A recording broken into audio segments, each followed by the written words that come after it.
Greetings from the road. This is Freighter Jim. What a treat you have in store for you. As I often say, I know how the day starts. I never know what will happen during the day, and I never know how it will end. So I'm here in Southern California with a friend of Ed Archer's. And for you Model T folks, you know who Ed Archer is. But this is Lagonda Joe. And we're looking at a Lagonda right here. And Joe's going to tell the history of this company, which is absolutely fascinating. I had never heard of Lagonda. So I'm going to turn it over to Joe and pull up a chair, because this is going to take a while. Joe, tell us about Lagonda. What are we looking at right here? The one you're looking at here is a V12 Lagonda, 1939. Oh my goodness. Which is basically the end of Lagonda as a make. Okay, and Lagonda actually started when? You were telling me it started? 1902. 1902 in England. Yep. Okay. And they were making bicycles. Bicycles in England. Yep. There were two brothers, and they lived in Springfield, Ohio. Okay. One of the brothers, and they built bicycles. Okay. One of the brothers thought he was an opera singer, and he thought he was quite good. And in Springfield, Ohio, he probably was quite good. But he went to England to become a professional opera singer. Okay. Sold his share of the company to his brother. Okay. Got to England and found out that the opera at that time, the centre of it for the world, was London. Right. He was not a good opera singer when you compared him to other people. When you took him to London, okay, that's understandable. So he needed something to do. Selling the company to his brother, he had quite a lot of money. He bought a big house in Staines, which was then a suburb of London, and needed something to do. And as his opera career didn't work, he thought, well, I do know how to build bicycles. Right. So in a shed at the bottom of his garden, he started building bicycles. From there, he put little engines on bicycles. And the next move was the British Post Office gave him a contract to build bicycles with engines and sidecars to deliver the parcels. Now, was this 1902, 1903? Round about that time. Okay, so on a fast pace, he's getting commercial interest for what he's producing from the British Postal Service. That's very interesting. So he gets a contract from them. And that stabilizes his business. Okay. He makes slightly larger engined motorcycles. All right. And then I think he makes some small cars. All right. But they are very small. While this is going on here, there is a man in South Africa who is making a fortune in the gold and diamond business. And I'm trying to think of his name. If you look up Lagonda and because I can't remember his name. All right. This sounds like an investor. Yes. Okay. Yes. Came back and put money into the company. Okay, so he's looking for investments because he's making money. And he moved out of South Africa. Right. He needs to put his money somewhere, and he sees this blossoming company with a British contract, and he sees a potential in the future, so he becomes an investor in the company. Yes, and they made the first cars, I think, were 1080s, and then they made a slightly bigger car, which was the 2-litre. Then they made a 3-litre. That was about the time that Meadows, who supplied all the engines to Invictus, which was another British make of car, sports car, went out of business. So Invictus went out of business. Meadows were looking for somewhere to sell their engines. Okay. The engines were incredibly reliable because they were actually built as generator engines, because a lot of people didn't have electricity run to them. Right. So they would run 24 hours a day. Those they put into a chassis and bodied it, and were doing very well, selling against Alvises and small Bentleys. Then they entered Le Mans in 1935. Now, at this time, and I'm guessing because I'm ignorant, are we transitioning from an economy class car or a mild sports car? Now we're talking Bentley. So are we going up in A lot. we're going up in class in terms of what we're getting into, what we're going to produce next.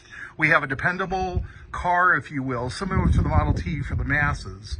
And because we have a reputation of reliability and durability, now we're talking Le Mans, which is known as an endurance race. Yes, but it's 24 a hours. sports car race too. Yes. So it's performance, but it's also style and class. Yes. Okay, so we're transitioning to that now. We're going to Le Mans. And they won. My goodness, now what year was that? What would you say? Between 32 and 35. So I we're can't jumping remember. that much ahead. We're going ahead 30 years from the start of the company, Yep. and they're winning Le Mans, Yep. which establishes them as a player and a contender in the world market Yes. for cars. And Oh my goodness. Especially as they now have W.O. Bentley as a designer. Oh my goodness. He Okay. brought with him from Bentley Tresillian, who was his right-hand man in designing cars. Now, you had mentioned to me, is this after Bentley was forced out by Rolls and Yes. sold his company? So Bentley had an agreement he had to sign where he would not produce an automobile using his name. Yes. So he would not be a competitor for the market for Rolls. Yeah. So he had to come up with a name. And then that's where you informed me of the river in Ohio. No one has any idea how it got there, but that's the folklore that it was named after the river. So in this Ohio. car company got named after a river in Ohio. Yes. With an Indian name that means maybe Angry River or something like that. Yes. But to the knowledge of most folks, he never visited the river. It's just something that he picked up. Okay. Yep. Even though it sounds French. Yeah, it does, doesn't it? Yeah, or English. A you lot know. of people, when they write Lagonda, write it as two separate words. Right, They write it as La Gonda, right. but It's not one French. It's one word. Okay, Lagonda. so I didn't mean to interrupt you, but let's take us from Le Mans and Bentley being in the company, and let's go from there.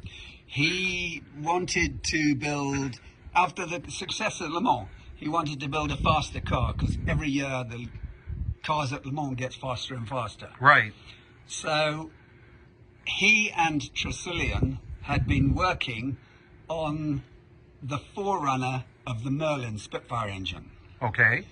And they used a lot of that technology to build the V12 Lagonda engine that went into the cars from 1938 till 30, 40, 41, 42. Very, very effective at the time. Power to weight ratio, they were the highest performing engine in the world. Now, we've been fixed on this. We're going to go a little bit closer, and we've got notes. We've got notes all over this. So this particular car, where did you acquire? Where did you find this particular car at? The one that we're looking at right here. I first saw pictures of it sitting outside a house in the Mojave Desert. Now, was this in California? Yes. Okay. Oh, my goodness. And that's what it looked like. So this picture right here is what Lagonda Joe saw, but he saw the potential. And what are the odds? You had mentioned to me there's probably 84 Lagondas remaining Of V12s. of V12s remaining, and he sees this, and it's very tight in here, but let me come back and I'll give you a view of the rear. Look at this. Is this absolutely gorgeous or what? Look at the boot on that. Isn't that a sexy boot? And then look over here on the side. We've got a lighter hue of blue. So it's a two-tone. Now, is this a true convertible, or do you call it something else? No, it's convertible. It's a true convertible. It's a right-hand drive. What a beautiful car. So how long ago did you acquire this one? 10 years ago, maybe. And it's been a work in progress? The body was completely rotten. Okay. It's a wood frame All right. that's paneled in aluminum. So it's, okay, so that would hold the moisture, any moisture that was in there. Yeah, well, it didn't do well up in the Mojave Desert. Okay. It should have done better than it did, but it didn't do well. And you have a double continental kit on this, or on the... Wow. Yep. One has a tire in it, and the other has the jacking system. See this? How he writes himself little notes on painter's tape? so he can remember what he's done and what he hasn't done. And he's got little notes all over here. And in this one is the jacking system.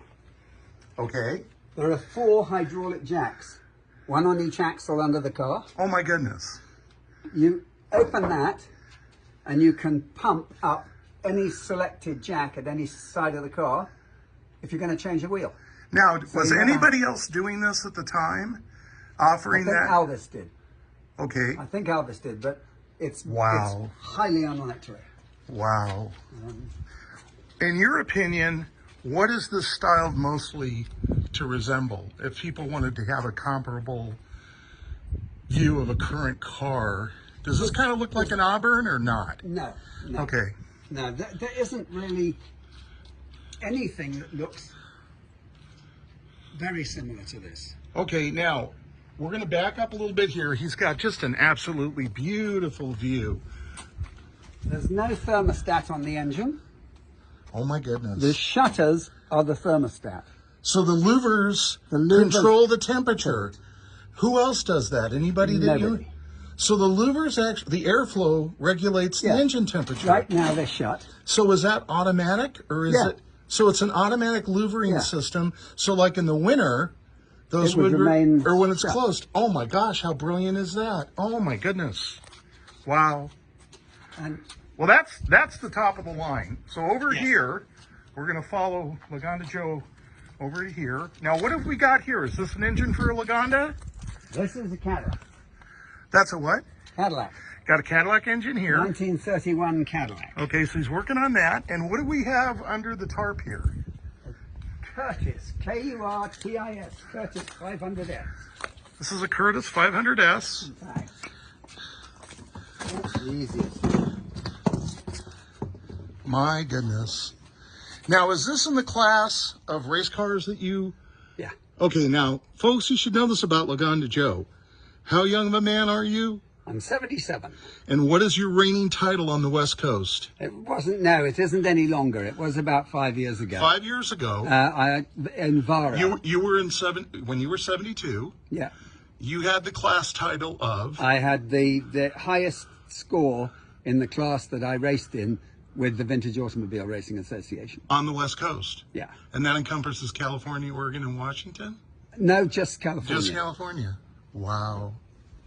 So this is the car that he has here. And this is an ongoing project?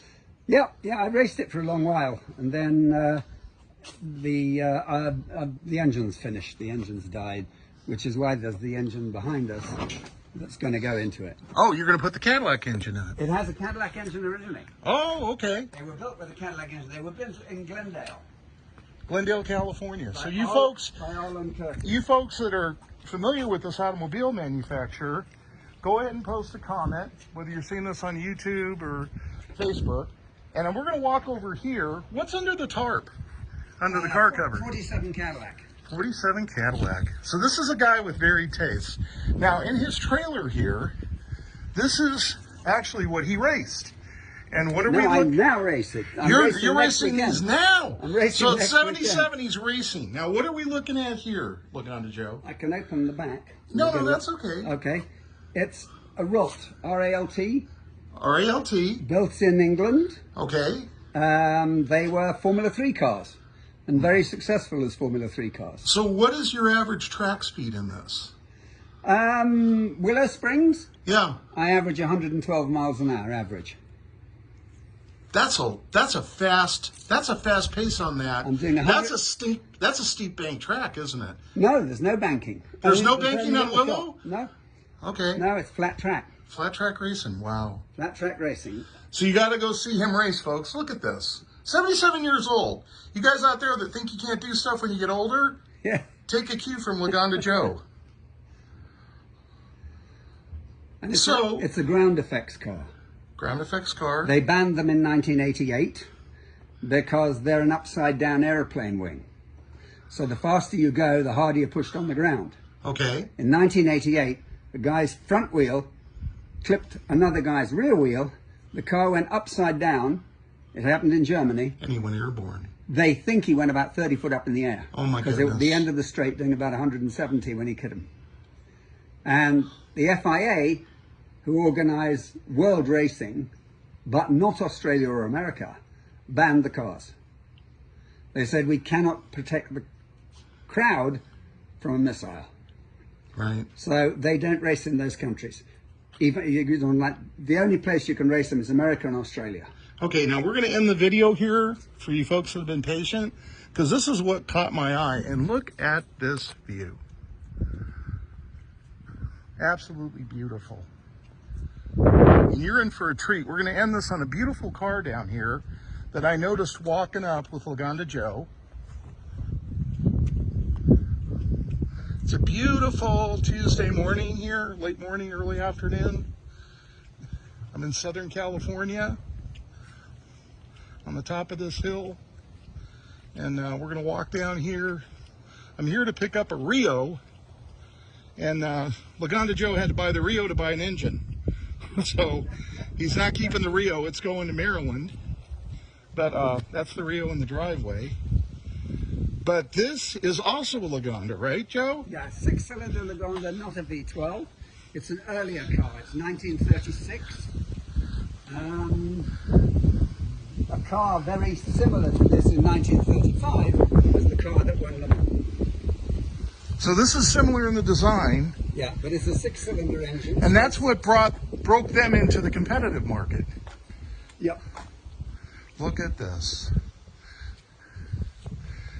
Now, how many of these do you think are in California? Leno's got one. Yeah? There's a guy in Vegas who says he's got one that I haven't seen. Look at that. And then Look at that exhaust system. Oh my gosh. maybe 3 or 4 that occasionally a car shows. What's the cubic inch displacement on this? 4.5 litre. Wow. The V12's the same, 4.5 litre. Tray behind you. Just before you step back. Oh, isn't this beautiful? I've never seen anything like this. Now, is this purely for pleasure, or do you race this? I race it. My goodness. And where do you race this at? Again, Willow Springs. Up in Willow. Now, what's your track speed on this? Top speed on this is about 96. So what's your average track speed in the high 80s? Never bothered to. Yeah. Never bothered to check it with this. So this is definitely a car you're not going to risk at the track. You're just going to take it out and put it through the paces. Yes.